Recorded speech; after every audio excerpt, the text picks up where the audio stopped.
Assalamualaikum warahmatullahi taala wabarakatuh. Alhamdulillah nahmadu subhanahu wa ta'ala ala asma'il husna wa sifatil ulya. Ashhadu an la ilaha illallah wahdahu la syarika lah wa ashhadu anna Muhammadan 'abduhu wa rasuluh.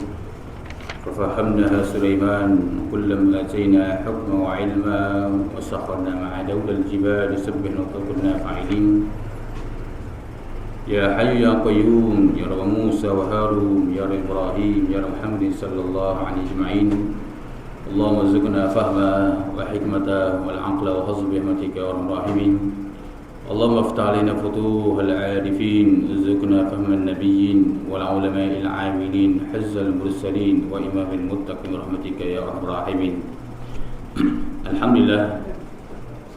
Alhamdulillah, syukur kita kepada Allah Subhanahu wa taala dengan rahmatnya, dengan nikmatnya, dan Allah Subhanahu wa taala masih lagi panjang umur kita dalam ibadah, dalam ketaatan kepada Allah.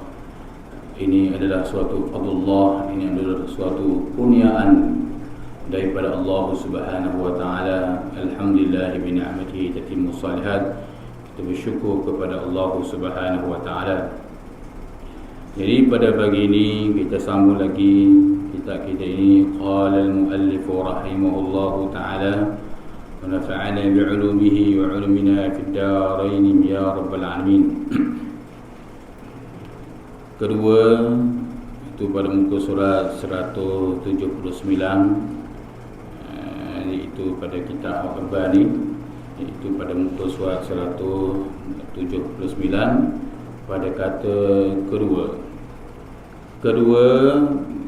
bahawa engkau ketahui akan orang itu soleh, maka iaitu halal memakan akan harta pemberian mereka itu, dan tiada sunat menjauhi akan dia, maka orang yang menjauhi akan yang demikian itu semata-mata waswah jua, bukan warak, dan terkadang menjauhi akan yang demikian itu maksiat lagi haram jika membawa ia akan menyakit hati mereka itu dan membawa kepada liar hati mereka itu, kerana menjauhi akan yang demikian itu membawa kepada jahat sangka pada orang yang soleh, dan yang demikian itu derhaka, seperti mana firman Allah Subhanahu wa taala, inna ba'dadh dhanni ithm, artinya bahawa setengah daripada sangkaan itu daripada dosa. Ketiga, qala musannif rahimahullahu taala. Jadi al-Imam Al-Ghazali rahimahullahu taala dia sebut di dalam iaitu kitab Arba'in ni, Usuluddin, kitab Arba'in Usuluddin. Pada minggu lepas kita telah cerita dah, Imam Al-Ghazali menyatakan ketahui olehmu bahawasanya manusia itu pada hak itu ada 6 perkara. 6 perkara dalam khalitun nas, dalam kita bergaul dengan manusia ni ada 6 keadaan. Yang ni maksud pemberian manusia tu, keadaan Allah bagi kepada kita tu ada 6 keadaan. 6 keadaan yang kita nak tengok keadaan tu macam mana. Pada minggu lepas kita telah cerita dah berkaitan yang pertama. Imam Ghazali kata jika iaitu tiada engkau ketahui adakah dia soleh ataupun fasik, maka harus kita makan atas pemberian dia tu. Tiada wajib kita menjauhi. Tetapi bagi orang yang warak itu sunat dia jauh, sebab kita tak tahu asal usul dia ni, soleh ke fasik ke, itu tidak tahu. Jika tiada membawa kepada penyakit hati, maka hak yang pertama tu, jika membawa kepada sakit hati mereka itu, maka nescaya tak boleh. Itu yang kita telah cerita dah. Jadi yang kedua ini, Imam Al-Ghazali menyatakan bahawa ketahui olehmu, bahawa engkau ketahui akan orang itu soleh, maka iaitu halal memakan akan harta pemberian mereka itu. Jadi kalau kita tahu dah, orang yang bagi pada kita ni ialah orang yang soleh. Orang yang soleh ni iaitu orang yang mengerjakan ibadah kepada Allah Subhanahu wa taala, yang zulu ila bizahiril bi'amali salihi. Itu maksud soleh. Soleh ialah seseorang itu dia mengerjakan amal soleh. Kita tahulah dia ni bagus, mari surah, buat ibadah itu, ibadah ini, baguslah, ibadah soleh. Dia melaksanakan ibadah soleh. Soal dia soleh atau tidak tu kita tak ketahui secara mendalam. Cuma kita tahu keadaan dia ni orang soleh. Maka kalaulah dia bagi pada kita sesuatu benda barang, maka disebut oleh Imam Ghazali, maka iaitu halal, memakan akan pemberian mereka itu halal. Dan tiada sunat menjauhi akan dia. Tak boleh lah pemberian orang yang baik, orang soleh ni tak boleh kita tolak. Kerana nakal dalam kitab-kitab yang lain menyatakan pemberian orang soleh itu ma'al birahmatillah, ma'al rahmatillah azza wa jalla. Pemberian orang soleh ni, orang baik ni, orang yang sentiasa mengharap redha Allah, sentiasa baiklah kita kata soleh. Pemberian mereka itu seperti mana disebut oleh Imam As-Subki, menyatakan pemberian orang soleh itu adalah disertai dengan rahmat Allah Subhanahu wa taala. Orang soleh, orang baik, bila beri sesuatu benda kepada kita, dia bersertai dengan kasih sayang Allah. Sebab diri dia itu adalah barang yang dikasihi oleh Allah Subhanahu wa taala. Itu maksudnya Imam Subki menyatakan orang soleh ni bukan setakat dikasihi oleh Allah, bukan setakat menjadi kekasih Allah, tetapi pemberian dia kepada orang lain, perbuatan dia buat baik pada orang lain pun dikatakan sebagai rahmat daripada Allah Subhanahu wa taala. Sebab rahmat Allah rahmatul wasi'. Rahmat Allah taala ni luas, la dhayya', tidak pernah sempit rahmat Allah ni. Maka rahmat Allah itu sangat dekat kepada orang-orang soleh, orang yang mengerjakan ibadah. Maka kalau orang soleh, orang yang baik bagi sesuatu benda pada kita, maka pemberian itu tidak sunat kita jauh. Maksudnya bila tiada sunat, yakni sunat kita mengambilnya. Dan tiada sunat muqabalah balik, lawan balik sunat kita menerima, iaitu pemberian orang soleh. Maka orang yang menjauhi yang demikian itu semata-mata waswah jua, bukan warak.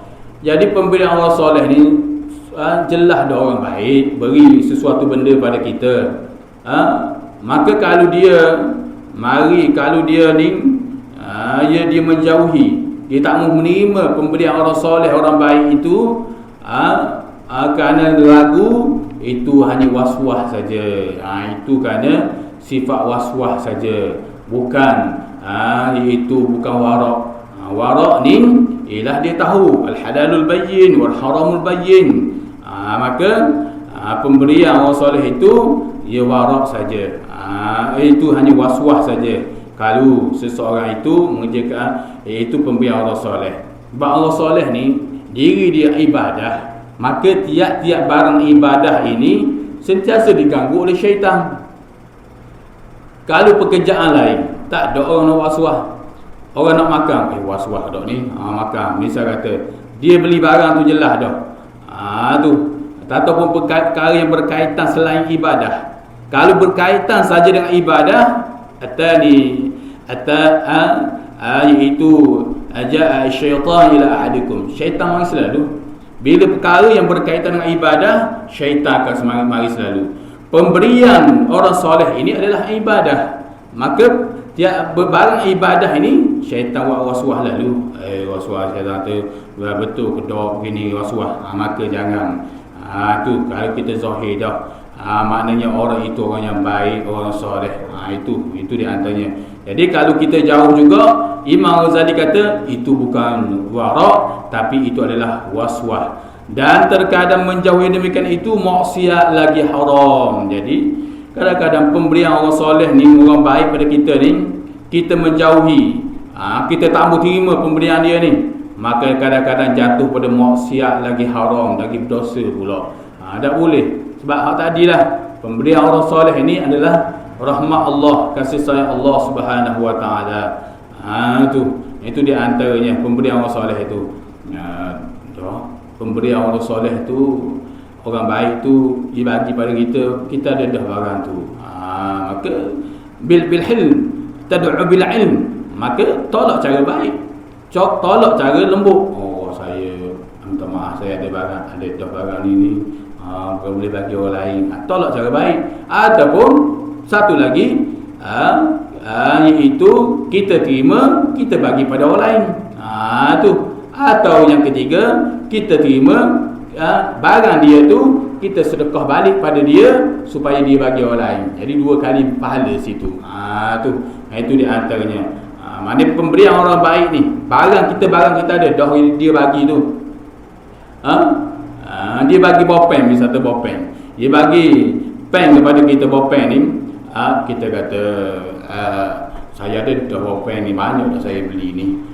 Tu tolak cara baik. Pertama. Yang kedua, iaitu kita terima, kita bagi pada orang lain. Bagi orang lain.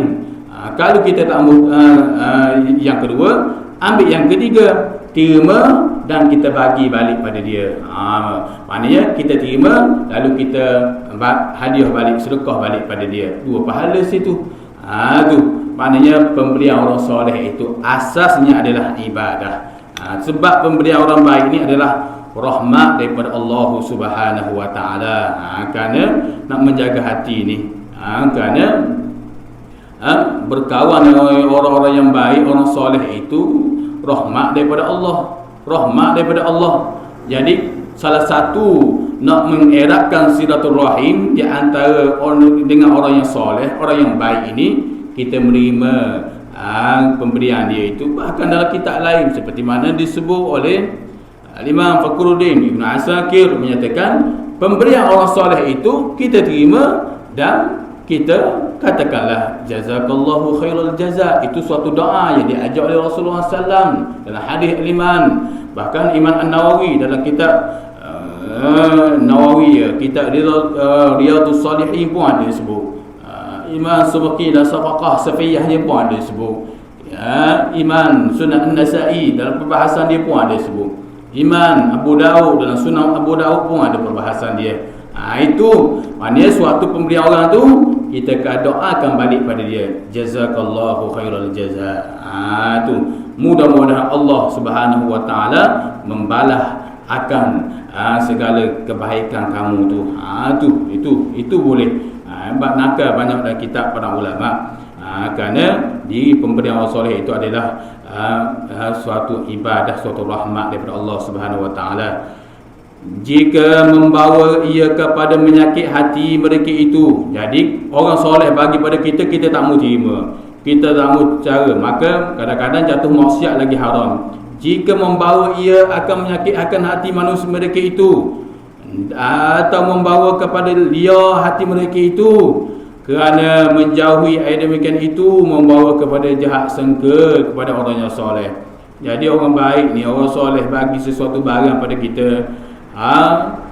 iaitu kita jauh, menyebabkan boleh jadi haram, jadi maksiat, maka kadang-kadang membawa pada sakit hati dia pula, jadi menyebabkan liar hati mereka, jadi hati dia ni jadi seolah maknanya tak mau kawan dah dengan kita, bisa kata liar hati mereka ni.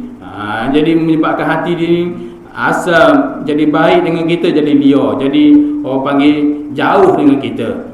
Kerana menjauhi demikian itu membawa kepada jahat sangka. Jadi kita jatuh pada kelakuan maksiat pula, yang dikeji oleh Allah Azza wa Jalla. Mana jahat sangka pula? Jahat sangka. Sedangkan jahat sangka itu, Aisyah radhiyallahu anha menyatakan permulaan kejahatan manusia ialah ataupun awal fasadin nas, permulaan kerosakan manusia di atas muka bumi ini, iaitu sentiasa ada sifat sangkaan jahat. Sebab tu Allah menyatakan inna ba'dadh-dhanni ithm, sesungguhnya setengah daripada sangkaan itu adalah dosa. Rasulullah SAW sebut dalam hadis lain, iyyakum wa dhanna fa inna dhanna akdzabul hadis. Jauh olehmu daripada jahat sangka, kerana jahat sangka itu adalah sedusta-dusta perkataan yang keluar daripada hati seseorang itu. Na'udzubillah min zalik. Suatu perkataan yang jahat yang duduk dalam hati manusia ialah bila dia jahat sangka pada orang. Maka pemberian orang soleh asalnya baik, rahmat Allah. Kita boleh buat keadaan tadi tu, tiga keadaan tu, ataupun kita menerima kerana sunat menerima pemberian orang soleh. Jadi kita tolak begini disebabkan boleh jatuh maksiat, atau menyakit hati dia jadi liar. Satu lagi menyebabkan kita jadi jahat sangka pula pada dia. Tak boleh. Tu arti iaitu ini dia sebut, iaitu yang ketiga, yang kedua. Ketiga, bahawa engkau ketahui akan orang itu masyhur dengan zalimnya, dan masyhur ia berjual beli dengan riba, hingga engkau ketahui bahawa segala harta mereka itu haram, dan atau kebanyakan harta mereka itu haram seperti kebanyakan harta orang yang zalim, maka haram memakan akan pemberian mereka itu. Inilah halal, inilah haram. Al-haramul bayyin, haram itu jelas. Jadi yang ketiga ni, keadaan orang yang masyhur. Kita tahu dah dia ni, kita kenal dah dia ni orang zalim, orang yang jahat, orang yang melakukan kezaliman ni. Itu maka dah masyhur, kenal dah dia ni, suka kalau jual dengan barang beli ni dengan harta riba. Harta riba okeylah, makanan haram ni. Usaha dia pun jelas dengan pekerjaan haram. Maka jangan ambil sama sekali. Maka haram makan akan harta pemberian mereka itu. Tu haram. Ini bagi orang yang warak lah. Orang warak maknanya perbuatan tu haram, kita kenal dah. Tu kalau saya tak terima, kau parok, takut jadi dia kata apa pula begini. Tu kebetulan na'udzubillah min zalik, orang zalim tu duduk sebelah rumah saya. Misal kata contoh, orang yang jahat ni duduk sebelah rumah. Dia baik ni kita, tapi usaha dia tu benda yang haram. Usaha judi, usaha ni, tolak nasi duduk sebelah rumah kita. Dia bagi suatu barang pada kita. Dokkan saya nak buang, jadi balah pula kayak gini. Jadi tu macam mana? Hatta setengah kata para ulama disunatkan kita bagi kepada binatang. Tu pun tu ataupun kalau jenis bukan makanan, kita buang tu, ataupun bagi kepada orang lain saja. Tu maknanya kerana benda yang haram kita, tapi benda yang haram dia tu sunat juga kita pesan. Kita kabarlah pada orang ni, jiran saya ni, na'udzubillah min zalik, dia hakiki judi, dia bagi barang kepada saya. Macam mana ni? Maka bagi orang yang warak, dia cek, dia jaga. Tu kerana lil hijabillah azza wa jalla, sesuatu yang hijab dengan Allah, benda yang haram. Benda yang haram. Benda yang haram inilah akan menyekat seseorang itu ibadah pada Allah.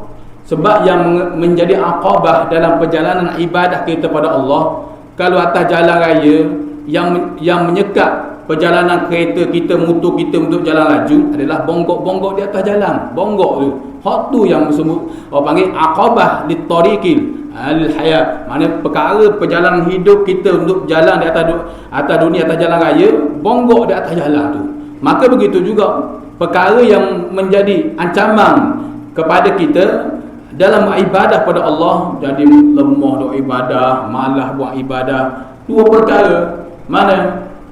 Iaitu manusia, dan begitu juga iaitu nafsu diri seseorang yang disokong oleh syaitan. Nafsu seseorang. Jadi nafsu manusia ini jadi gagah mereka melemahkan seorang ibadah. Punca salah satu besar ialah berpunca daripada makanan haram dan harta yang haram. Itu Imam Ghazali sebut dan jelas, dan hadis Nabi sallallahu alaihi wasallam sebut dah, seorang tu berdoa ya Rabb ya Rabb ya Rabb ya Rabb.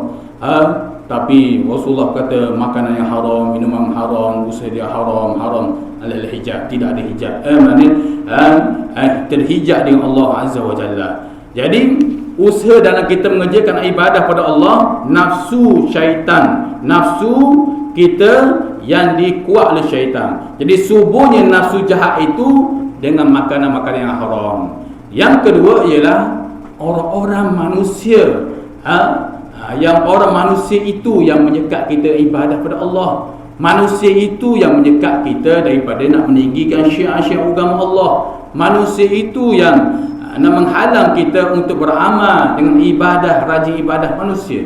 Sehingga Allah menghukum mereka ini al-munafiqun, orang munafik. Sebab Allah mengetahui kadang-kadang manusia ni buat ibadah, makan dia halal, haram, comel dah. Tapi manusia dia halang pula. Ibadah dia buat sekatan begini tak boleh ibadah, tak boleh. Betul Allah nyatakan Al-Quran. Apa? Ayat yang kita baca dari itu dalam sembahyang tadi, iaitu Allah menyatakan wa idza qila lahum ta'alu ila ma anzalallahu wa ila ar-rasul ra'aital munafiqina yasudduna 'anka sududa. Wa idza qila lahum, bila kamu memanggil ta'alu ila ma anzalallah, mari kita beramal dengan segala perintah Allah. Apa perintah Allah, suruhan Allah, mari kita beramal. Ta'alu ila ma anzalallah, disebut lafaz ta'alu. Ta'alu maknanya mari, pakat mari belaka. Dia tak panggil yad'u, tapi ta'alu ila ma anzalallah, mari kita bersama-sama, iaitu melaksanakan segala perintah Allah, hukum Allah Subhanahu wa taala, khususnya lebih lagi dia berkaitan dengan ibadah. Mari. Lalu Allah Azza wa Jalla menyatakan kepada Nabi Muhammad, ta'alu ila ma anzalallahu ila rasul, wahai Muhammad, ra'aital munafiqina yasudduna 'anka sududa. Ketika itu kamu akan melihat orang-orang munafik, dia menghalang kamu daripada ibadah dengan sesungguhnya, dengan sungguh-sungguh. Dia buat macam-macam, nak buat ibadah macam-macam. Nak meninggikan syiar agama Allah, dia kata macam-macam. Ginilah, menunggang agama lah, ginilah. Tengok. Bila kita nak buat ibadah, rajin buat ibadah. Bangga tak setara mana rajin buat ibadah. Tu. Bila kita nak buat sesuatu perkara yang disukai oleh Allah dan Rasul, mu tengok wahai Muhammad, ra'aital munafiqin, orang munafik ni. Allah menggelarkan orang munafik. Allah menggelarkan golongan ini golongan orang munafik kerana mereka yang menghalang ibadah kepada Allah Subhanahu wa taala. Tu. Kalau mereka duduk dalam selimut, mereka akan menghalang kamu dari ibadah secara diam-diam. Tu. Kalau dia duduk, orang munafik ni kalau dia duduk berbaik dengan kita, dia duduk diam-diam, dia tak zahir, dia menghalang kamu dengan cara diam-diam dan slow-slow dan ibadah kepada Allah. Jadi begitu.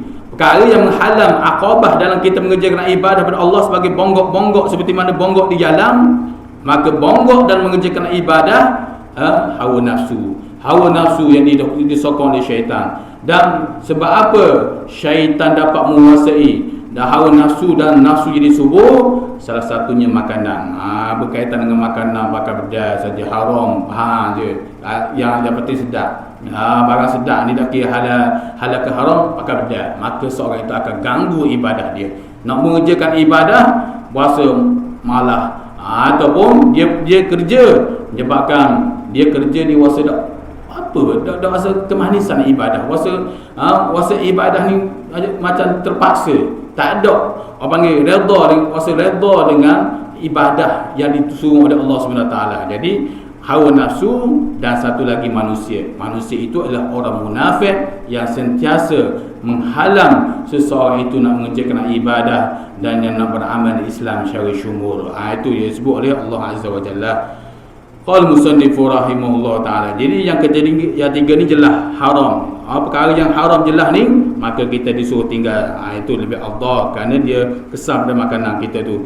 Keempat, qal musannifu rahimahullah ta'ala, bahawa engkau ketahui akan kebanyakan harta mereka itu halal, tetapi tiada sunyi daripada harta yang haram. seperti harta mereka itu dapat daripada pusaka atau dapat daripada peniaga, dan serta yang demikian itu ada ia berkhidmat kepada raja yang zalim, yakni pemimpin yang zalim, maka pada ghalib harta mereka itu halal tetapi tiada sunyi daripada bercampur dengan haram, bercampur dengan harta yang haram, maka sayugianya engkau bagi orang yang warak menjauhi daripada harta mereka itu, tetapi pada syarat tiada haram memakan harta mereka itu. Jadi yang keempat ini, Imam Ghazali menyatakan pemberian, bahawa ni kita ketahui bahawasanya kebanyakan harta mereka itu halal, kebanyakan harta mereka ni halal. Dari sebab dia ni berniaga, tu dia usaha dengan sendiri, tapi dapat tidak ada juga dia bercampur dengan harta-harta syubhat ataupun harta yang haram, ada juga. Seperti dia khidmat pada pemimpin yang zalim, ataupun dia buat pekerjaan-pekerjaan yang haram juga, riba dan sebagainya, campur antara halal dan haram. Ni yang keempat ni. Maka pada ghalib harta mereka itu halal, tetapi kata Imam Ghazali pada ghalibnya harta mereka itu halal lah, sebab ada juga dia usaha benda yang baik ni, tak apalah, kita boleh terima. Tetapi tiada sunyi daripada bercampur dengan harta yang haram, maka apa kita nak buat? Kalau kita tahu dia ni berniaga, dia ni usaha, kerja pun kerja dia, dia usaha, hak yang halal pun ada, hak haram pun ada, campur kadang-kadang harta halal dan haram ni. Kalau macam mana kalau orang jenis begini kita tahu dia bagi sesuatu benda pada kita, kita nak buat macam mana? Maka sayugianya bagi orang yang warak menjauhi daripada harta mereka itu. Kalau boleh jauhlah, comel. Orang yang warak ni dia kerana dia tahu diri dia nak berjuang dengan hawa nafsu, dengan manusia-manusia munafik, suatu musyaqqah, suatu perkara yang sangat-sangat berat dah. Mari campur dengan makanan yang mengharam pula ni, lagi kau berat nak mengerjakan ibadah, ataupun nak mendapat halawatul iman, kemanisan iman yang memanggil kepada kemanisan ibadah. Jadi kau berat. Maka sunat sayugianya, semoleknya, seafdalnya, sebaik-baiknya orang yang warak itu jauhlah, rasa makanlah kalau boleh afdal. Tetapi pada syarat tiada haram nak makan harta mereka itu. Dia rasa sayang nak buang harta makanan orang yang beri pada kita ni, orang yang harta dia ni, usaha dia ni halal dan haram campur ni, dia rasa sayang nak buang, rasa dia pun nak makan tak ada masalah, tak dosa pada syarat. Sebab apa? Sebab hak tadi dia hak usaha halal tu ada juga, usaha yang halal tu ada juga. Tetapi kata Imam Ghazali pada syarat tak berdosa, tidak jadi haram, cuma sunat kita jauh kerana barang haram campur ni. Ulama guna satu kaedah, idza jitama al halal wal haram, bila bercampur halal dan haram, ghullibal haram, bila bercampur antara halal dan haram, ghullibal haram, yang haram akan menang. Yang halal bercampur dengan yang haram, maka kaedah fiqh ialah menang yang haram. Itu kaedah fiqh. Tetapi pada syarak, iaitu mengikut ilmu syarak, hukum yang sungguh tidak haram kita nak makan, cuma mengikut ilmu fiqh ataupun perbahasan Imam Ghazali nyatakan dia ada kesan juga, tapi tak dosa. Tak dosa, cuma itulah mengganggu ibadah kita pada Allah, dalam kita mengerjakan ibadah pada Allah Subhanahu Wa Taala. Kelima, bahawa orang itu tiada engkau ketahui akan halnya, tetapi engkau lihat atas mereka itu alamat orang yang zalim, seperti ia dia memakai pakaian askar atau pakaian hamba raja yang zalim.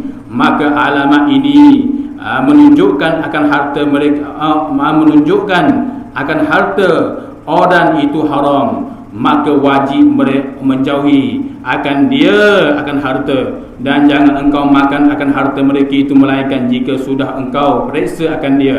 Maka jika engkau dapat akan harta mereka itu menunjukkan akan halalnya, maka harus engkau makan akan harta mereka itu.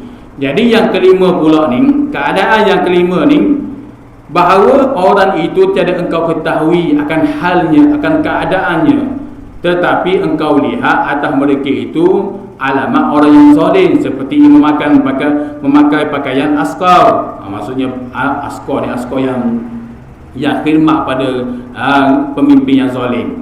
Kita tahu dah dia ni pemimpin yang zalim ni, dia pakai bodyguard dia ataupun dia askar dia ni terlatih ni untuk menolong dia ni, sedangkan dia zalim. Jadi kita nampak dah dia ni kalau pakai yang askar gini, mesti askar kepada pemimpin yang jahat ni, yang zalim ni, kita kenal dah. Atau pakai yang hamba kepada raja, ataupun dia pakai pakaian hamba kepada raja. Ni cerita dulu-dulu lah. Maka kita kiyahlah learning, kita kiyahlah, maksudnya kita tahu dah pakaian begini ni adalah pakaian khidmat kepada pemimpin yang zalim, ataupun pakaian begini pakaian yang mengeluarkan produk-produk yang haram ataupun syubhat. Kita kiyahlah. Ini Syekh Abdul Samad Al-Bani ni kiyah ni dulu-dulu, orang dulu. Tu zahir perbuatan mereka dulu khidmat pada pemimpin yang zalim ni, atau pakaian hamba raja, maka alamat ini menunjukkan harta yang orang itu haram. Jadi kita jelas dah dia ni khidmat. Jadi bila dia khidmat, dia ambil hasil tu daripada pemimpin yang zalim lah. Kita tahu dah, jelas dah ni. Dia panggil dia ni sebagai pegawai peribadi pemimpin yang zalim ni. Kita tahu dah, jelas ni. Maka wajib menjauhi akan dia. Maka wajib kita menjauhi akan dia harta yang haram ni. Tu jangan engkau makan akan harta mereka itu. Jangan kita jauhi. Maka jangan engkau makan akan harta mereka itu. Maka jangan kita makan harta mereka itu, melainkan jika sudah engkau periksa akan dia. Jika kita sudah periksa dah, ya sungguh, maka tak payah kita makan harta mereka itu. Tak payah. Sebab kita tahu dah, jelas dia ni khidmat dengan pemimpin yang zalim. Tapi kalau dalam khusus amil Malaysia kita, maka tak adilah kita balik pada hukum kuasa pula tu. Ni pegawai peribadi ataupun pemimpin ni dia ada kaki tangan dia.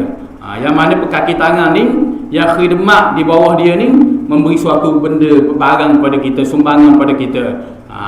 Kita tahu dia ni zalim. Dia ni jelas zalim. Tidak berpupu dengan agama Allah ni. Adakah macam mana kalau wakil Malaysia kita? Maka balik pada hukum yang asal. Kita nak berbicara tentang fiqh ni, kita tengok keadaan wakil juga. Wakil juga tak boleh kita mengaji di Yaman misal kata kat tahrim, maka wakil kita Malaysia begini, kita kena ikut keadaan juga. Kita mengaji di Jordan panggil tak mau buat amalan begini-begini, contoh satu, maka kita tengok keadaan juga macam mana wakil kampung kita tu macam mana. Maka begitu juga wakil Malaysia ni macam mana. Maka kata ulama harus menerimanya. Sebab apa? Sebab cukai begitu banyak dalam Malaysia kita. Cukai itu, cukai ini, cukai itu, banyak cukai tu. Maka sebagai rakyat boleh menerima pemberian daripada kira pemimpin zalim. Khususnya dalam kitab ni disebut walaupun dia tu pemimpin yang zalim. Sebab kita tahu usaha dia tu, kita ambil hak kita. Sebab atas cukai yang hak dia ambil cukai tu, maka kita khitab bahawa pemberian itu adalah pemberian yang sah. Kerana hak hakikatnya itu adalah harta kita. Disebabkan cukai itu, cukai banyaklah, cukai ni tu, maka boleh, harus untuk kita ambil. Untuk kita ambil tu harus. Tetapi kata ulama, iaitu dalam keadaan harus itu jangan kita menambah lagi, iaitu kezaliman lagi. Maksud macam mana kita menambah kezaliman? Sesuatu pemberian kita membagi sokongan pada dia. Kita tahu dah jelas. Lalu kita menerima pemberian itu harus, tetapi jangan menambah kezaliman dia lagi. Macam mana? Iaitu memberi semangat kepada dia lagi, memberi sokongan lagi pada dia. Maka kalau kita buat begitu, itu menunjukkan kita menghalalkan lagi benda tu. Itu kita menghalalkan lagi perbuatan zalim dia tu. Tak boleh. Siapa tahap tu lah bahas. Tapi tak ada lah ulama bahas setakat ni. Kita bercara dengan makan ilmu. Tapi hakikatnya begitu. Kalau kita bercara tentang soal hukum hakikatnya begitu, adalah orang kata awak ni apalah mempergunakan agama, menunggang agama. Tidak, ini hukum asal begitu. Tapi orang tak berani nak sebut. Nak berani sebab fitnah itu bahaya. Fitnah itu lebih bahaya. Itu perbahasan dia. Jadi boleh kita nak menerima pemberian harta pemberian orang yang zalim, wakil manusia kita ni. Sebab dulu zaman dulu iaitu raja-raja dulu, selain dia ambil cukai daripada rakyat, pemimpin-pemimpin dulu dia pula bunuh rakyat dia, macam-macam kezaliman dia buat. Boleh. Itu di antaranya. Ada perbahasan dan kitab lain lah. Saya mengaji dengan Tuan Guru Syekh Ali Subelisi. Dia menyatakan bahawasanya kalau wakil Korea tu, Korea dengan nama orang yang gemuk-gemuk pemimpin dia tu, Korea Selatan ke Korea apa panggil, tu gemuk-gemuk tu, kuku besi tu panggil tu. Kalau wakil dalam itu halal, boleh makan belaka harta kerajaan dia, boleh belaka. Itu setengah ada perbahasan dia. Kerana dia ni pemerintahan dia kejam sungguh, ketat sungguh pemerintahan dia. Itu ada perbahasan dia di kalangan para ulama. Kalulah kedudukan orang Islam itu dalam sebuah negara begitu, itu di antaranya. Jadi harus kita makan hartanya. Keenam, maka engkau lihat akan harta orang itu alamat yang membawa kepada fasik, bukan alamat zalim. Ini ada perbahasan dia pula. Keenam, kita berterus ini. Mudah-mudahan apa yang kita dengar pada pagi ini menjadi manfaat kita semua. Mudah-mudahan Allah Subhanahu Wa Taala sentiasa merahmati kita dan menjadikan ilmu kita pada pagi ini ialah amal soleh yang sangat dicintai oleh Allah Subhanahu Wa Taala. Jadi sekalian ini dulu, wallahu a'lam bishawab. Ya Rabbana lakal hamdu kama yanbaghi li jalali wajhikal azim sultanik. Allahumma salli ala Muhammad wa ala Muhammad. Allahumma aghnina bil ilmi wa zayyina bil ilmi wa akina bit taqwa wa jibna bil afiyah.